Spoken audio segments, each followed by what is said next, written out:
Hello and welcome to the On Pointless Podcast. I'm your host, Curt. We're back for another episode, this time a special version called the Thundercast with my football team. So our intro question for this week, what's something important to you that you could teach the world in 5 words? Chris? I would say life doesn't get any easier is a good teaching point for people. That's a good message. I like it. Ben? Well, traffic's a bit of a problem, especially where I live and all the weird four-way stops, so yield to traffic on right. Yield to traffic on right. That's good. And Alex? I just went with it's okay to be okay. Yeah, I don't know. Okay to be okay. And me personally, I was going with attempting is better than imagining. Because you might as well try your goal than to just think about what's going to happen. It's far deeper than what I said. Yeah, I had all day. You guys had 10 minutes. Well, there's actually studies, too, that show that you telling someone what you're going to go do gives you the same dopamine hits in your brain, and it gives you the same sense of satisfaction as actually going and doing it. Yeah, so you might as well just go and do it. Don't say it. Yeah. And that's why this podcast exists. So our first question for this week, if you were in charge of the wake-up alarms for the entire world, what time would you make everyone get up at? Does it have to be the same time? Because I think staggering would be good. We could create a more efficient society if not everyone was driving to work. I mean, traffic is a problem. I didn't even think of the traffic aspect of this, but that's a very good point that, yeah, if the entire world wakes up at 7 a.m., the traffic at like 7:45 or 8 is going to be terrible. So you would have like shifts? Yeah, oh yeah. How would you separate the shifts? I guess you would be born into it. So it'd be like age range or like month. So it's like everyone born in May gets up at like 7 and like June is like 7:10. Yeah, exactly. And just staggered. And then that way also businesses can be open more. It won't be 9 to 5 everywhere because you can just have continuous shifts. Some people may turn into mole people, but it's a problem we'll have to face at the time. I think we have those already anyway. I think if you did it that way, you'd really have to give more thought to the people you're with and when you have your children. You don't want to be in a relationship with someone born in a different month where you're going to have to wake up at opposite times. So you're going to narrow your pool of people you can be in a relationship with. And also you'd probably have to focus on making sure your children are born in that same month. So you can all wake up, have breakfast together. Okay. It's like a weird caste system. You'd have your night shifters, your day shifters. There'd be some tension between groups depending when you have to wake up. Yeah, and you'd definitely establish that one time was the worst time, and you'd all look down on those people. It'd be like, oh, people born in December get up at like 9:45. That's the worst time. I wish I could wake up at 9:45. Yeah, me too. Yeah, that would be nice. Because that was my original thought with the question is like, I get up pretty early, and I hate people that get up at like 10, because it's like, I can't sleep in that late. I'm up at like 6:45 or 7 every morning. Yeah. I think a world without alarm clocks would be better. You know, so you had a job, you still got to put in your 8 hours, but you can go in at 10, you know? Things would devolve into chaos. Yeah, they would. Show up and hope it opens. It'd be kind of nice though, right? You just, because then you'd have to shop locally. You'd have to shop somewhere where you don't mind walking down there and be like, not open, I'll come back later. Yeah. But when? Yeah, I guess that might be a problem. That's true. I mean, I'm fine, like, getting up 8 o'clock in the morning. Well, I get up earlier than that. Like, 7 o'clock in the morning would be good for me. Yeah. That's probably the most common time. But Universally, probably. yeah, I mean, but if you get to control the world and what time they wake up, yeah, be more creative. Switch it up a little. Would you rather lose 3 fingers on your non-dominant hand or 2 fingers on your dominant hand? 3 fingers non-dominant for sure. You'd struggle to write if you lost that many fingers. There's just too many things I like to do with that hand. Whereas the offhand, I'm not using it as much daily, and I feel like it's more supporting things I'm doing with my dominant hand. So I can afford to lose maybe like a ring finger, the pinky, and maybe the pointer. I don't know. The pointers are important, but I do more with my dominant to afford losing any of those fingers. I feel like if I lost 3 fingers, I'd want them to be the 3 middle ones and just keep a pinky and a thumb so I'd have the widest hand I could have still. That's not a bad idea. For me, that's not really fair because I use my left hand to write and my right hand to throw. Can I just lose like 1.5 on each hand? Just lose 1.5 on each hand? Yeah, I mean, if you don't really have a dominant hand. I wonder what would be considered your dominant hand then. Is it the hand you write with or the hand you throw with? That's tough because people are ambidextrous, right? So you could ostensibly teach yourself to write with either hand as much or as little as you want. That's true. But what do you use? Which hand do you use the most often for every activity, I guess? Yeah, I'd probably have to remove some fingers off my right hand and just stick with my writing hand as my left. It would take time, but I think I'd have to reteach myself how to do a lot of things. Yeah. See, I think I'd rather lose 2 fingers off my dominant hand, just because it's less finger loss in general, and I feel like I could get rid of my ring finger and my pointer and still be okay with that 3-finger hand.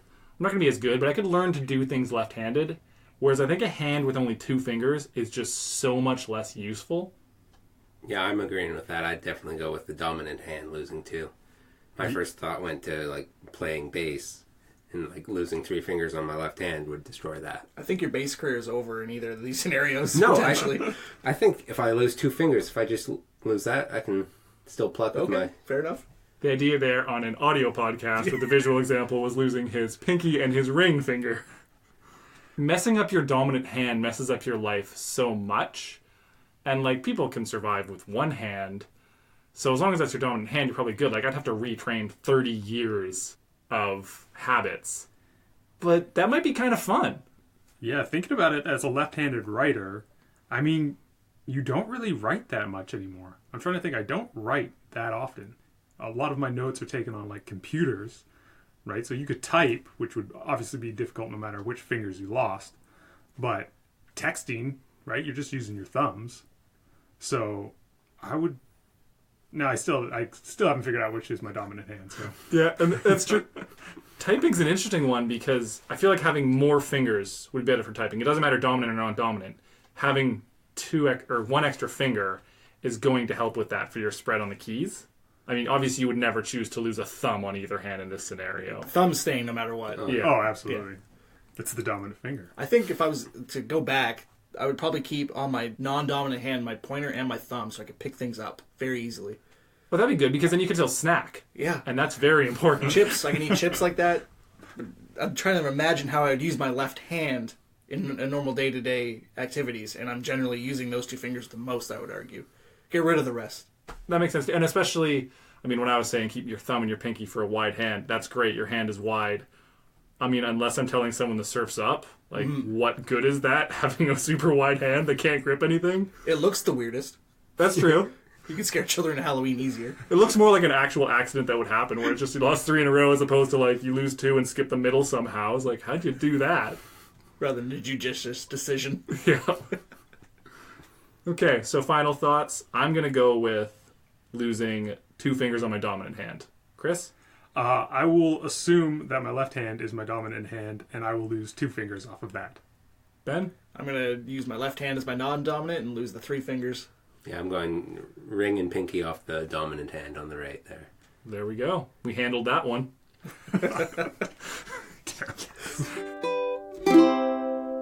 So with our special guest, Ben, I decided to come with a question related somewhat to his career. You get to make 1 new law. What is it? This is a good one. It's a felony to change lanes without signaling.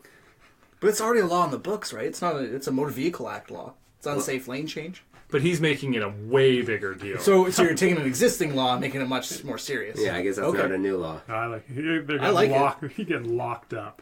Yeah. I mean, forced turn signals would be so nice. And that law would actually have a big difference on the world, because the number of accidents from people who just don't know how to signal.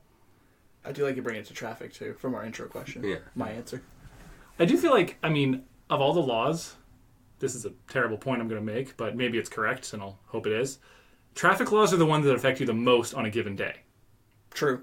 Traffic laws are the ones that you're always in traffic, whereas, like, I mean, maybe if murder wasn't illegal, it would affect me more often on a regular day. That's exactly what I was thinking. I was like, I like that murder's illegal, because otherwise I may have been murdered by now. Yeah, but because if you want to make a law, you want to make a law that, like, has an impact, I would think.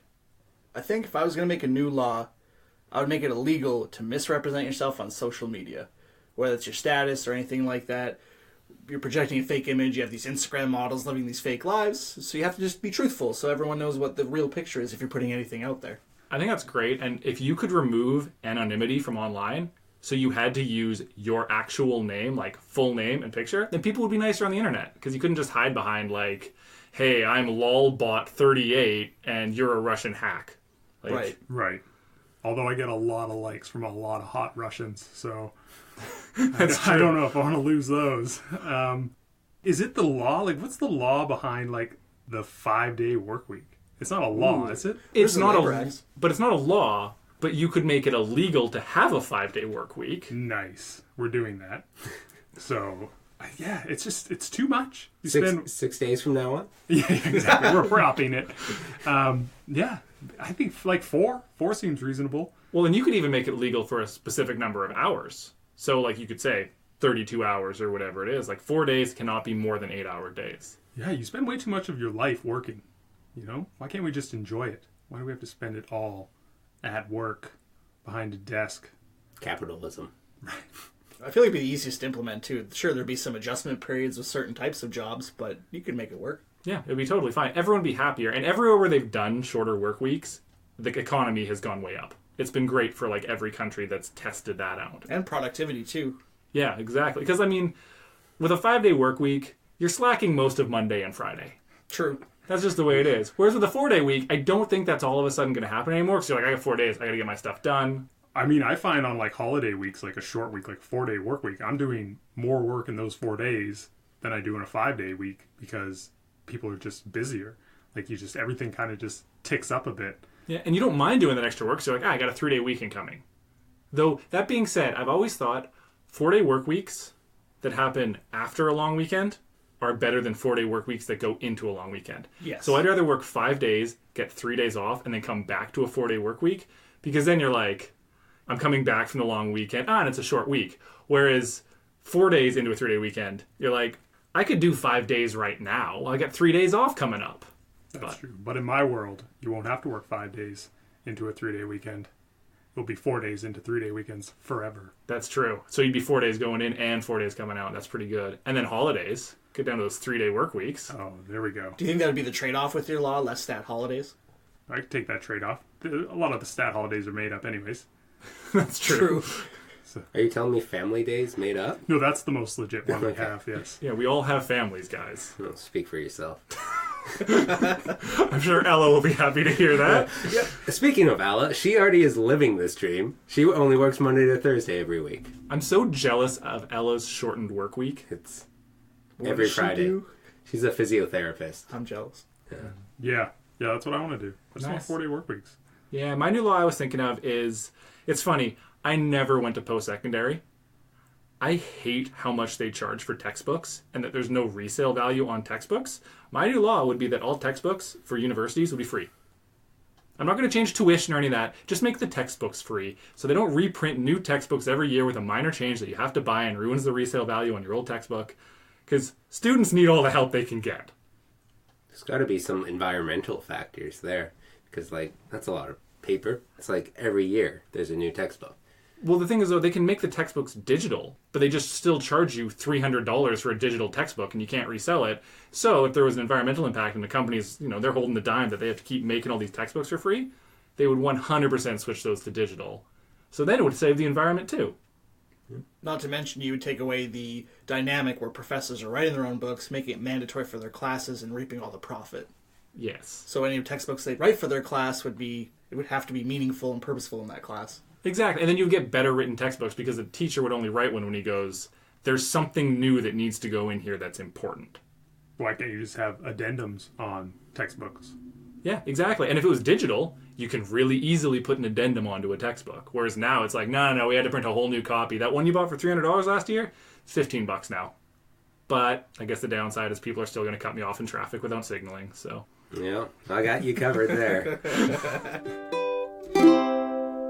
you can have the world's top-rated podcast on any topic. What podcast do you leave us for? I thought we already had the world's top-rated podcast. Yeah, have you been lying to us? I should never have told them. Fantasy football. Yeah, that's kind of was my first thought too. There's a lot of people who like fantasy football. And you can talk about fantasy football forever. There's so many different angles, stats that you're looking at. And I love football so much that I don't think I would ever be bored doing a podcast on that because it's dynamic every year with injuries and trades and whatnot. Yeah. I mean, there's networks that are tied 24 hours a day, 7 days a week to that, so you would never run out of things to talk about for sure. Yeah, that's true. It'd be so easy. Like, during the off-season, you could just cover one team. It wouldn't be that hard to fill your time year-round. Yeah, I feel like there's some that are like daily. They manage to do it. If it's a slow news day, you do a mock draft. Like, What a surprise that the podcast with my football team ends up with fantasy football as the podcast topic.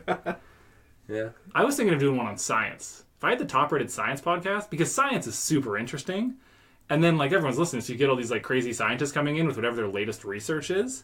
I would love to hear what like the groundbreaking science is all the time.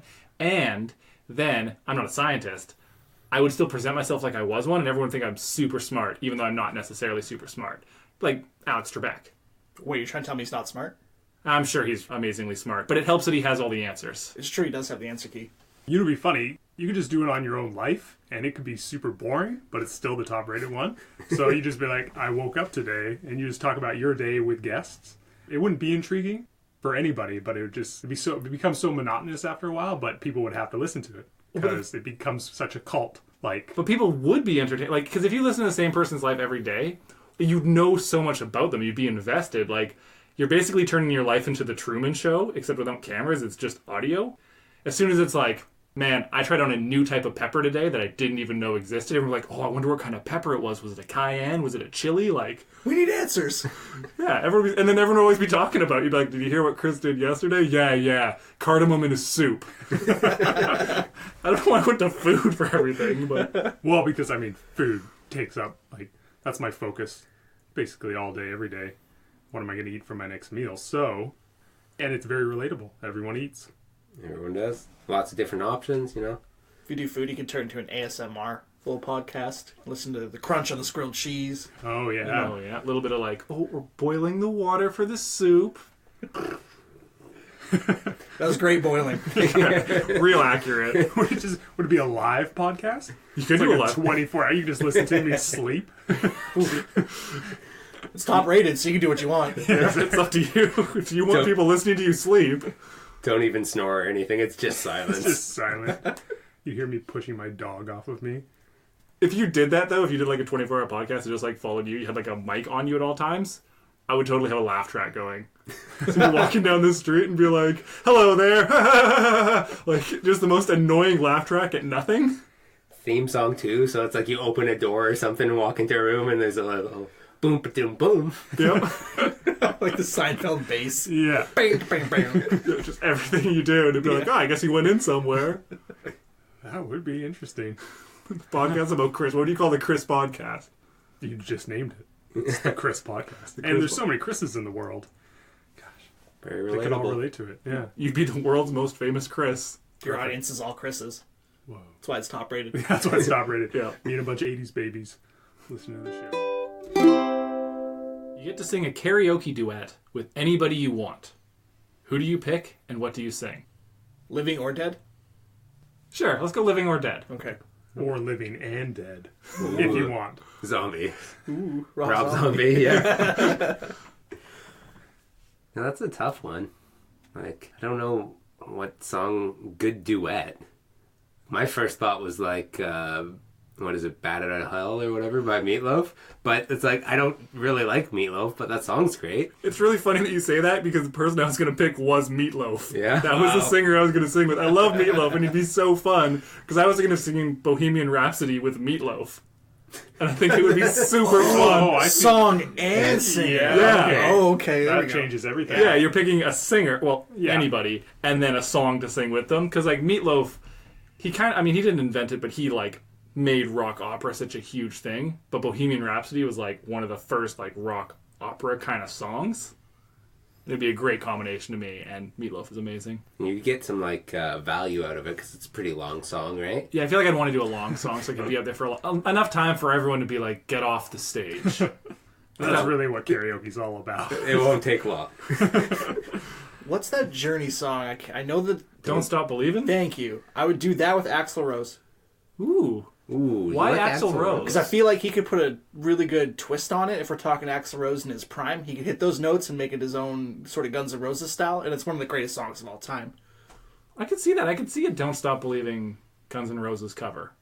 I think like a sad, like, duet, like a love song with another man would be pretty humorous. The classic karaoke go-to. Right, yeah. exactly, right? There's always, you could go something like John Lennon would be cool, right? Kurt Cobain. That's kind of where my mind went. Yeah. You know, being dead and all, it's cool to bring back people from the dead if that's an on the table. I'm trying to think of people that are alive. If I could pick Beyonce, but then she'd just drown me out with her incredible voice. Unless you sang a song that had a clear, like, man and woman part. Right. What was that Beyonce song that she did with Jay-Z? Oh, they've had a lot. You could do Jay-Z's part.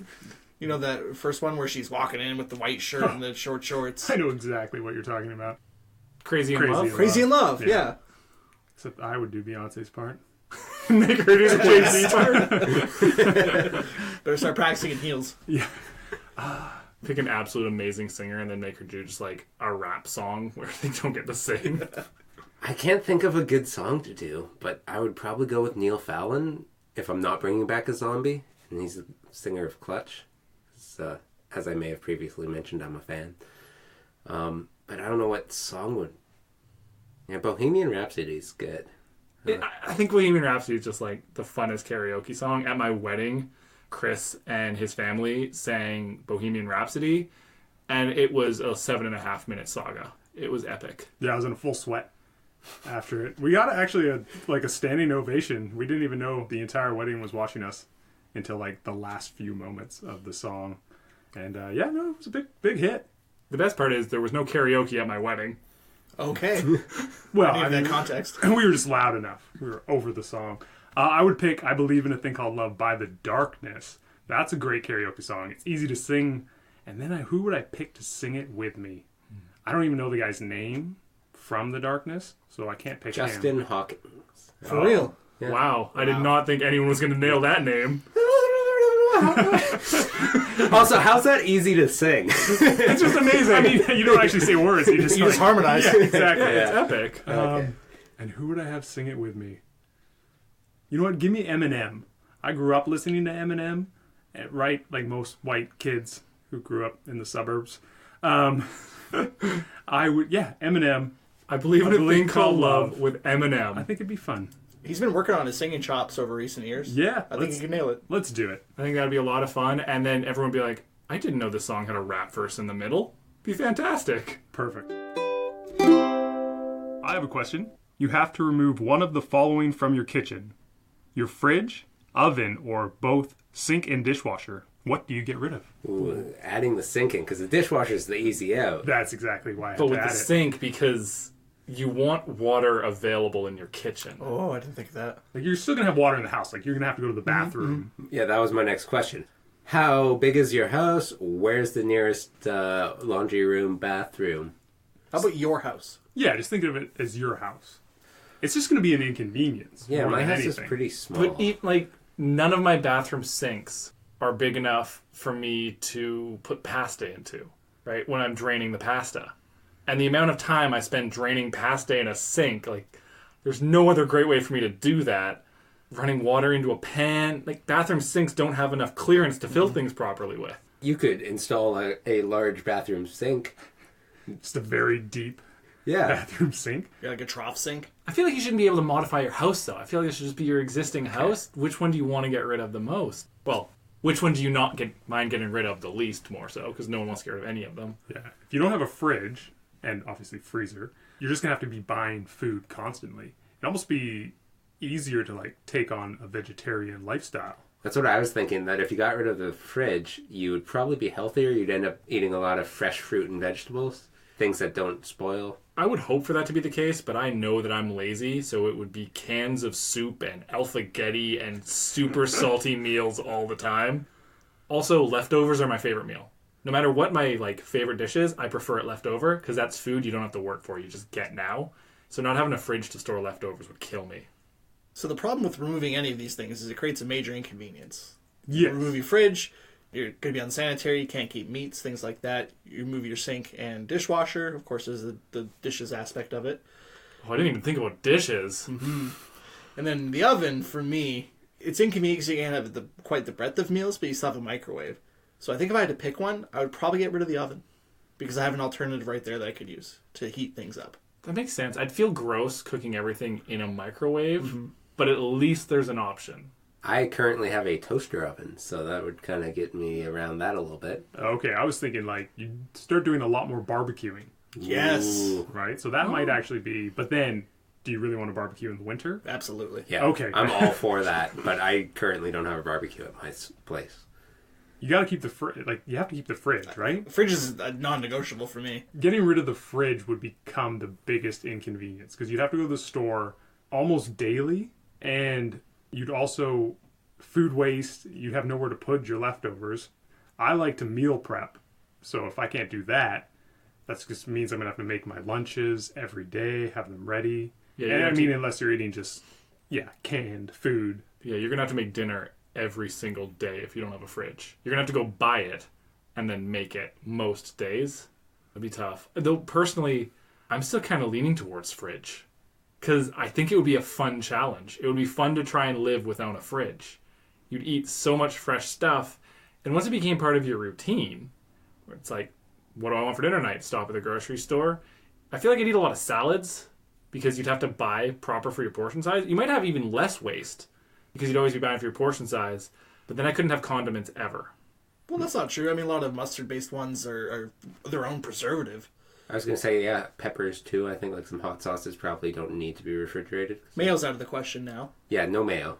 See, that's probably not a bad thing. Exactly. It's probably healthier in some way. I don't think any condiment is good for you, so... Yeah, no, most condiments have so much sugar packed into them, they're not going to go bad on your countertop. Yeah. Oven's probably the easiest. Fridge is probably the biggest life-changing. And the sink and dishwasher is a wild card to me. Because if you're looking at the dishes aspect, you could just buy... I mean, you'd increase your trash, but you could buy disposable plates and cups and whatnot, so you can avoid that completely. Oh, yeah. Environmentalists would hate you Absolutely. so much. Okay. So what are we all going with? I'll go with fridge. I'm also going to go with fridge. I will go with the stove and oven. I will get rid of that, and I'll just cook on a barbecue, because you guys made cooking on a barbecue in winter sound like such a great idea. Oh, it's I was fantastic. both so convinced. I was like, well, I got to start doing this. I'm going oven as well. So we've all decided that we need to have a sink in our kitchen. And it's the sink more so than the dishwasher, I'd say. Right. I don't have a dishwasher currently, so yeah. Me either. I'd love one, though. Yeah, me too. I do have a bunch of dirty dishes on the counter, that's for sure.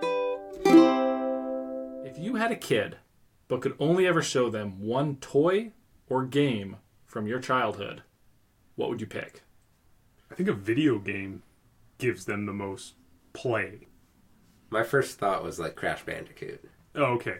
Yeah, like a game where it has different levels. Because then you could start on like the easy level, finally complete the game, and then you go to the next level. So I think that would give them the most actual play. And then it's something that you could bond over because you... Yeah, you could share your childhood experience with them through that. Because a video game or a board game, maybe. Because a board game you can keep playing over and over with a kid too, but kids are really bad at board games. I guess they're bad at everything, so... It's true. Yeah, I mean, they wouldn't have toys until they were like 8. Well, they can have toys. They just can't have a toy from your childhood. It's something you're showing them, like... Because if I had a kid, I've always had the theory of, well, I'd start them off on a normal Nintendo, and then as they aged, work them up. They wouldn't get the new console. They'd have to go through all the ones I had. You have to earn it. Well, and they'd have to experience... Because if you start with, like, an Xbox One, you're never going to appreciate a Super Nintendo. But if you start with a Super Nintendo, these games are awesome, and then as the graphics age, you'll still have that nostalgia for the old stuff. They'll have to be a hermit, though. Because as soon as they meet other kids... That's true. The other kids are going to ruin it. It's all about those other kids. So one toy from my childhood that I'd want them to have. Yeah. I feel like I never really had a lot of toys that were a big deal to me. Like, there's stuffed animals that have sentimental value, but not that it's something you have to have my stuffed cat. I don't really care about that. I had a lot of Transformers growing up. I don't know if I would pick that for this answer, but that was a toy that was pretty ubiquitous for me in my childhood.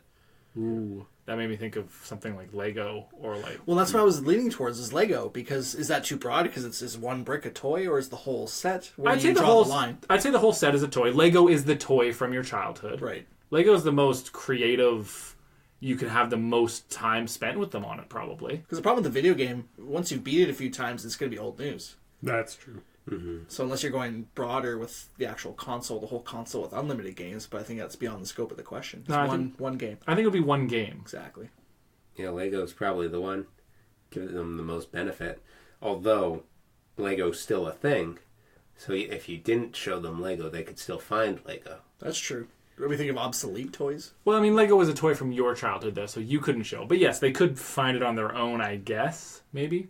Arrive at Lego independently? Yeah. Kids don't arrive at anything independently. And if a kid's in a store, the flashing lights and iPads, they're never going to be like, ooh, look, there's a block with 4 things sticking out of it. Yeah, what can I build? I'm trying to think of, like, my early youth. There's no toy that stands out that I'd like my child to ever, like, have to try that. You had all your wrestling action figures as a kid. Oh, my goodness, we had a lot of wrestling toys. But they still make wrestling toys. Not as good as they used to, I'm sure. Wrestling toys back in the day were fantastic, and there was, like, the ring, and you could have Royal Rumbles. Oh, wow. And chairs. I watched a lot of wrestling. I've never had any wrestling toys other than a fake belt. Oh, yeah? Man, we had so many. All the figures. A ring, tables, chairs, ladder. That kind of reminds me, do you remember Tech Decks? Oh, the figure little skateboards? skateboard? I didn't like those. I don't know if I just couldn't. They were not very fun, but I had to have it. I don't know why. Yeah, and they were so hard. Yeah. And the funny thing is, you would be playing with it for hours, and once you would do a thing, you'd be like, oh, I'm so good at this. I can do a kickflip. It was completely random. Eventually, it was going to flip over and land on its wheels, but when you did it, you're like, I meant to do that. And who was that for? Because if it was for skater kids, they were just going to go ride their skateboards. I don't know, yeah. I think it was for kids in class to just annoy the teacher. That's all it was. Was it the Pogs? Well, Pogs were great. Dogs, yeah. Yeah, I mean, Pogs isn't bad, because it's actually a game you can always play, right? Because you're just throwing the heavy... Yeah. Was there a name for that? Slammer. The slammer into the stack, right? In which everyone's flipped over. Is that how? Yeah, those were the ones that you traditionally got, and then you played? could play for keeps, and then everyone would argue on the playground because it's like, that wasn't for keeps. Yes, it was, and kids would fight. Did you ever play Slammer Wars? So when you got bored of regular Pogs, you'd start playing Pogs with the Slammers themselves. So you'd stack up your Slammers and start using your Slammer to... Yeah. Whoa. Ooh. That might have been like a Peninsula thing. Big time. Yeah. I mean, Super Nintendo was great. Played a lot of Super Nintendo. But what game? But what game? I'm trying to think, like, I don't think I ever beat, like, Sunset Riders. Sunset Riders is so Ooh. good. That was a great game. Remember, we used to play Pocky and Rocky? Yeah, Pocky and Rocky. We never beat Pocky and Rocky. That's because those old games, once you died, it was a game over. There was no continues. Yeah, you had to, like, start from the beginning. We probably got maybe a third of the way through that game on the best run, and that's it. And if that was the only game you could play with your kid, you would beat it eventually. You'd have to get good at it eventually. Yeah, after years of yelling at your child for not being good enough at Pocky and Rocky. Yeah. It'd have to be a co-op game, you're right. Absolutely, yeah. Oh, yeah, for sure. So Sunset Riders was a co-op game. But for sure, yeah, that was the Western one. That was super good. Battletoads. Battletoads? I don't remember that. I remember Battletoads. Battletoads was a good time. Hard game, too. Games used to be harder. Well, games used to be way harder. One of my favorite, Turtles in Time. Yes. On Super Nintendo. The only problem with Turtles in Time, that's a fantastic game. I still have a copy of it. That game actually takes like 30 minutes to beat. Oh, that's it? I played it recently, and I was like, this will probably take like a couple of hours, and me and my friend Stefan beat it in like 30 minutes. Wow, we were bad as kids. But it was a fantastic game, and the Ninja Turtles are great. Double Dragon was also a good Super Nintendo one. Yeah? I did not have that. You were two one. ninjas, and you got to pick your weapon and stuff like that. It's kind of like Contra, but with ninjas. Okay, you know what game you'll never see is, remember those little handheld video games? It was literally just like Sega or Sonic or Mega Man. Yeah, it was a one game like handheld like flashing lights game. It was just and- black and white. Yeah, it had like the background, Right, and it was yes. always the same background, but like the black little dots changed. So for your, I know exactly what you're talking about. yeah.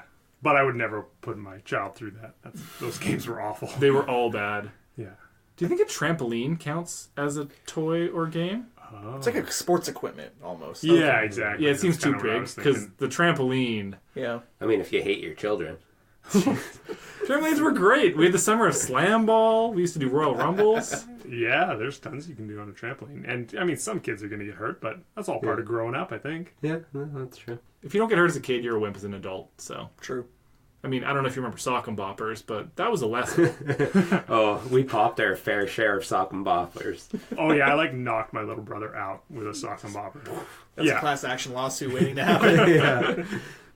But, yeah, I would go Super Nintendo, Sunset Riders.